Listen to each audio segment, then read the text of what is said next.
안녕하십니까. 지역의 이슈를 지역 언론인과 함께 되짚어보는 국민톡톡TV 시사 이슈 토크 이동구 국장입니다. 광양시 의회에서는 지난 2일 8대 후반기 원구성을 마쳤습니다마는 매끄럽지 못한 선출 과정의 뒷얘기가 소란설로 하는 가운데 의회 내부는 물론 시민들로부터 빈축을 사고 있어 곱지 않은 시선을 보내고 있는 것 같습니다. 오늘은 이 내용을 취재 보도한 광양만신문 황만기 발행인과 함께 뒷얘기를 나누어 보도록 하겠습니다. 황만기 발행인님 나오셨습니다. 안녕하십니까. 바쁘신 중에 나와주셔서 감사합니다. 불러주셔서 고맙습니다. 네. 지난번 보도에서 우리 발행인님은 지방의회 원구성을 두고 그 철저한 자리 나눠 먹기로 진행되어 왔다고 지적을 했는데 광양시 의회의 이번 원구성을 위한 문제점이 어디에 있다고 볼 수 있을까요? 사실 광양시 의회뿐만의 문제는 아니라고 봅니다. 국회가 원구성이 국민들이 선거 끝난 지 한 달이 넘도록 제대로 이루어지지 못한 게 자리 다툼이었듯이 지방의회 원구성도 결국은 어떤 자리를 누가 갖느냐가 관건이 되고 또 그 과정에서 항상 말썽이 있었던 게 사실입니다. 아시다시피 광양시 의회에는 13명의 의원으로 구성되어 있습니다. 그 13명의 의원 중에서 더불어민주당 소속 의원이 11분입니다. 더불어민주당에서는 당내 자체 경선을 통해서 후보를 선출하도록 중앙당 지침으로 지달을 했다고 합니다. 당내 경선 자체가 항상 아슬아슬하게 한 표 차이, 두 표 차이 그렇게 되어 온 게 사실 아닙니까? 그렇죠. 네. 그리고 여태까지 지방의회 선거 다른 의회는 어쩐지 확실하게 조사된 건 없습니다만 광양시의회 같은 경우는 이른바 교황식 선거제도를 채택하고 있습니다. 그렇군요. 그 13명의 의원 전체가 사실은 후보 자격을 갖추고 있는 셈입니다. 예. 누가 후보가 됐든 공식적으로는 어느 분이 후보인지 아무도 알 수가 없는 시스템이죠. 그런데 예. 그렇지만 내부적으로는 의원들 사이에서 누가 의장에 출마할 것이고 누가 부의장에 출마할 것이다 하는 것은 다 알고 있는 내용입니다. 예. 그 후보가 없는 상태에서 치러지다 보니까 그 세 분리에 따라서 의원들 간의 이합집산이 이루어지는 기가 십상이고요. 또 네. 이번 선거 역시 마찬가지였습니다. 예. 그 사실은 이번 선거는 더불어민주당 11명의 의원들이 후보를 의장 후보와 부의장 후보를 선출하고 그것이 그대로 본회의장에서 또 광양시 의회 의장과 부의장으로 그분들이 당선되는 그런 결과로 이어졌습니다. 이번에 그 의회 내부에서도 이번 선거를 두고 그 막장 선거라는 비난이 예. 있었죠. 어떤 과정이 있었는지 그 취재 과정에서 알려진 내용을 좀 말씀해 주시죠. 아시는 분은 아시겠습니다만 지난달 25일, 6월 25일 날 더불어민주당 소속 광양시의회 의원들이 의원총회를 열어서 의장 후보와 부의장 후보를 선출하기로 했습니다. 그 시간은 25일 오후 5시로 돼 있었는데요. 그 선거 당일까지 의장 출마 의사를 표현한 명백하게 표시한 의원은 3분이 있었습니다. 네. 지금 그 경선 당일까지 의장 출마 의사를 공개적으로 밝히고 동료 의원들에게 지지를 호소한 의원들은 의장에 당선된 진수아 의원을 포함해서 모두 3명이었습니다. 그리고 부의장 후보로는 최양국 의원이 오래전부터 부의장 출마 의사를 밝혀왔고 또 경선 당일까지 유일한 후보로 간주되어 왔었습니다. 그 후보들마다 동료 의원들을 설득하면서 자신의 표를 개설하게 되겠죠. 그러겠죠. 예. 네. 그리고 이제 13명밖에 안 되니까요. 네. 선거 당일까지 그 3명의 민주당 의원 중에 그 후보 의원 중에서 최다선 의원의 당선이 가장 유력한 것으로 관측이 되었습니다. 예. 그런데 그 유력하다 해도 사실은 그 절대 과반의 지지를 확보한 건 아니었고요. 그랬겠죠, 물론. 그렇게 될 경우에는 이제 첫 선거 투표에서 당선자를 내지 못하면 2차 네. 투표를 가고 또 2차 투표 결선 투표까지 가는 게 의장단의 일반적인 선출 절차이기 때문에 예. 첫 투표를 거치해서 상위 2명이 갈 경우 그 세 번째 득표를 하는 후보의 표를 누가 가져가느냐에 따라서 사실은 판세가 뒤집히게 돼 있었습니다. 예, 그랬군요. 근데 이제 그렇게 될 경우에도 사실은 그 최다선 의원의 어떤 당선이 유력했는데 예. 그 선거를 불과 뭐 그 초계를 한 2, 3분 남겨놓고 극적인 반전이 일어납니다. 오. 그 이게 뭐 딜이라는 표현이 적절할지는 모르겠습니다만은 네. 그 2위 후보와 3위 후보가 손을 잡게 되는 거죠. 그럼 이제 일반적인 상식으로라면 뭐 3위 후보가 2위 후보를 지지하는 것 네. 그게 일반적인 선거에서의 어떤 후보 단일화 과정 아니겠습니까? 그렇죠. 근데 그 이번에 이제 광양시의 의장 선거가 좀 의외라는 게 그 반대 현상이 일어났다는 것 때문입니다. 예, 예. 경선이 시작이 됐습니다. 경선이 예. 시작이 됐는데 그 경선이 시작될 때까지 당사자들을 제외한 다른 의원들은 그 후보 단일화가 이루어졌다는 사실을 까맣게 모르고 있었습니다. 아, 그 예.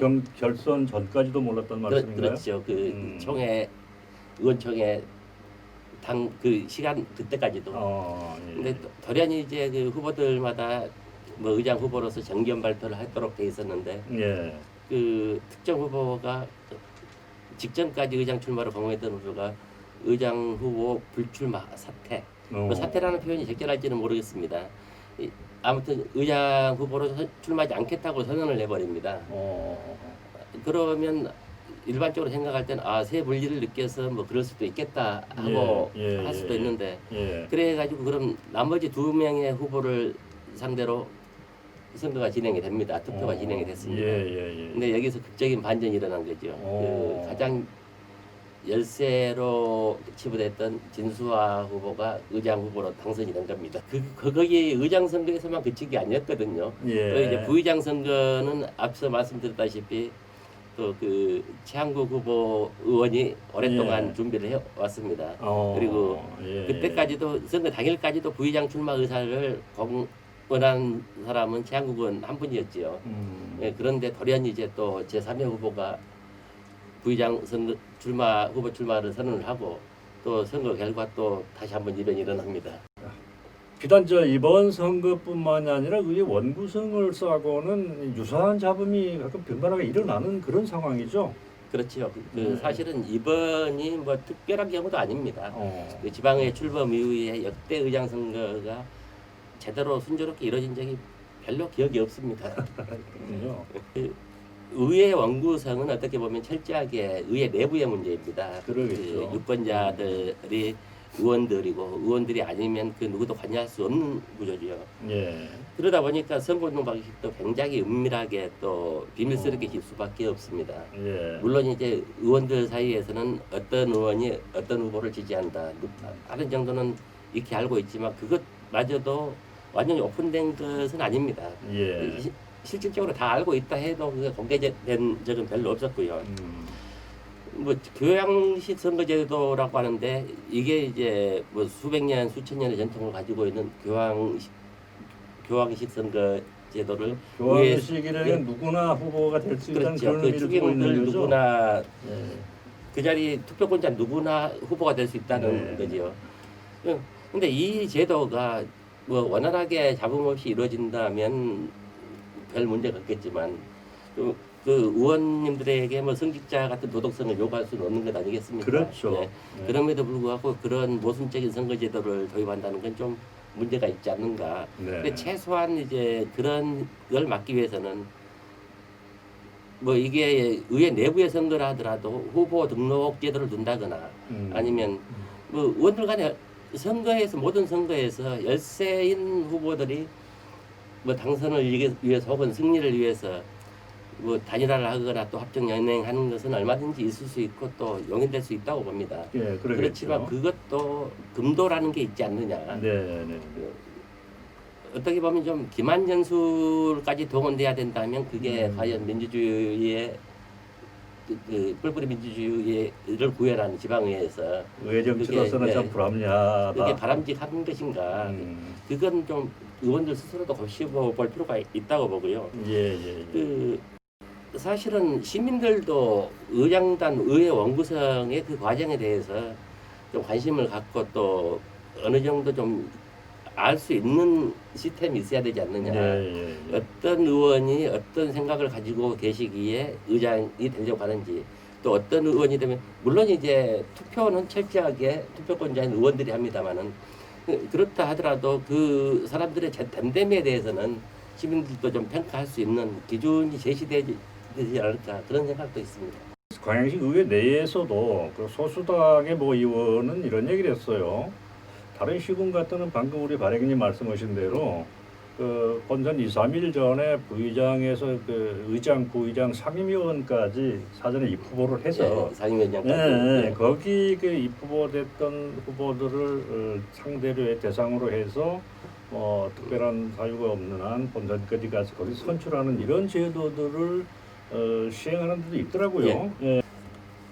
다른 시군 일부 시군이나 전남도 의회도 사실은 그와 유사한 제도를 도입하고 있는 걸로 알고 있습니다. 그래 아까 말씀드렸다시피 뭐 후보들이 연합하고 또 연대하고 단일화를 하고 하는 게 불법이거나 비법인 것은 아닙니다. 네. 상식적으로 있을 수 있는 일이고요. 네. 그렇다 하더라도 투표하는 순간까지도 누가 후보인지도 모르고 하는 이런 투표 방식을 언제까지 고집할 것이냐.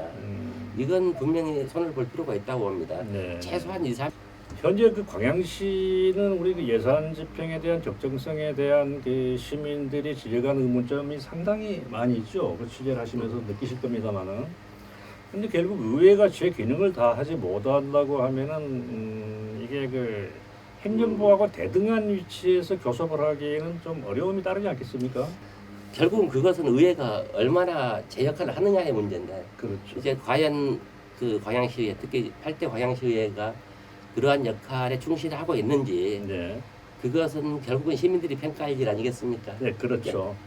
결국은 의회가 바로 서고 해야 우리 그 행정부를 꼭 견제만 한다는 것보다는 동등한 위치. 아까 우리 발행인님이 시 행정부하고 의회 우리 의원들의 얘기했었는데 어떻게 보면은 시민의 대의기구로서 시민의 대표성을 갖고 있는 사람은 오히려 시의원 쪽이 더 높지 않을까 그런 생각이 들어요. 시장은 뭐 전체적인 광양시를 살림을 꾸려야 되는 상황이기 때문에 그래서 이러한 의회가 의원들이 결국 역량이 높고 전문성이 강화가 됐을 때 행정을 또 깊이 있게 들여다보고 시민의 의견을 수렴해서 조정 역할을 할 수 있는 이런 의회가 돼야 되지 않겠습니까? 시정부가 하는 일, 집행기관이 하는 일에 대해서 이게 옳고 그름을 따져서 승인권과 의결권이 있습니다. 그렇죠. 시가 아무리 하고자 시장이 아무리 하고자 하는 일이라도 의회의 승인을 얻어야 된다, 의결을 얻어야 된다. 법으로 명확하게 규정되어 있습니다. 예. 그리고 그 부분은 결국은 그 주권자인 시민의 손에 의해서 직접 뽑힌 시장이라도 시민의 의견을 대의할 수 있는 의회의 견제를 받도록 해둔 거죠. 그렇죠.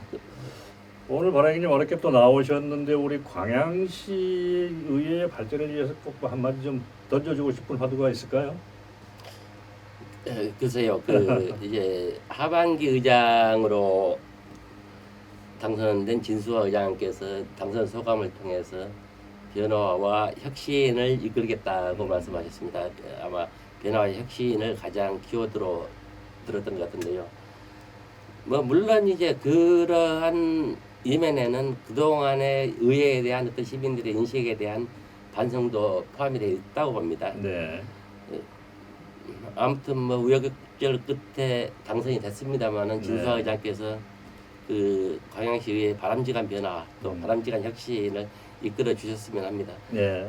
예, 오늘 그 모처럼 이렇게 나오셔서 우리 광양시 의회 발전을 위해서 좋은 말씀을 또 해주셨습니다. 이상 국민톡톡 TV 이동구 총괄국장 광양만 신문 황반기 발행인이었습니다. 감사합니다. 감사합니다.